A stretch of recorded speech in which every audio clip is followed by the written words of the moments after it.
Hello. അപ്പം ഞാൻ കഴിഞ്ഞ ദിവസം പോയതിൻ്റെ വീടിൻ്റെ ബാക്കി വിശേഷം പറഞ്ഞില്ല. ഞങ്ങൾ കുനംകുരിശ് പള്ളിയിൽ നേരെ സിനഗോഗ് കാണാനാണ് പോയത്. ആ ജൂസ് സ്ട്രീറ്റിൽ ഇങ്ങനെ നടന്നു പോകുമ്പോൾ എന്ത് രസമാണെന്നറിയാമോ? സത്യത്തിൽ ഇസ്രായേലിൽ പോകുന്ന ഒരു ഫീൽ തന്നെയാണ് കേട്ടോ നമുക്ക് ഇതിലൂടെ നടക്കുമ്പോൾ കിട്ടുന്നത്. എനിക്ക് ഭയങ്കര ഇഷ്ടമാണ്. ഞാൻ പറഞ്ഞല്ലോ 2018 അവസാനമായിട്ട് ഇവിടെ പോയത്. പിന്നെ ഒന്നും കൂടെ പോകണമെന്ന് ഭയങ്കര ആഗ്രഹമായിരുന്നു. പിന്നെ വേറൊരു കാരണം കൂടെ ഉണ്ട് ഇവിടെ പോകാനായിട്ട്. എൻ്റെ കയ്യിൽ നിന്ന് നഷ്ടപ്പെട്ട ഒരു സാധനം ഇവിടെ കാണും അല്ലെങ്കിൽ ഇവിടെ മേടിക്കാൻ കിട്ടുമെന്ന് എൻ്റെ ഫ്രണ്ട് എന്നോട് പറഞ്ഞു. അങ്ങനെ കൊച്ചി ക്രാഫ്റ്റിൽ കൂടെ പോകാനും കൂടെ വേണ്ടിയിട്ടാണ് കേട്ടോ ഞാൻ ഇവിടെ പോയതും.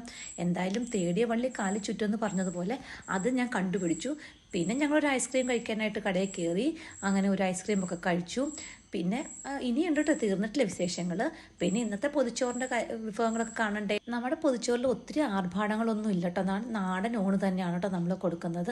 അതിൻ്റെ അകത്ത് ഏകദേശം ഒരു 8 ഐറ്റം കാണും. മമ്മിക്ക് തീരെ വയ്യായിരുന്നു. വൈകിട്ട് മമ്മീൻ്റെ എറണാകുളത്ത് ഹോസ്പിറ്റലിൽ പോയി. വീണ്ടും നമുക്ക് കാണാം.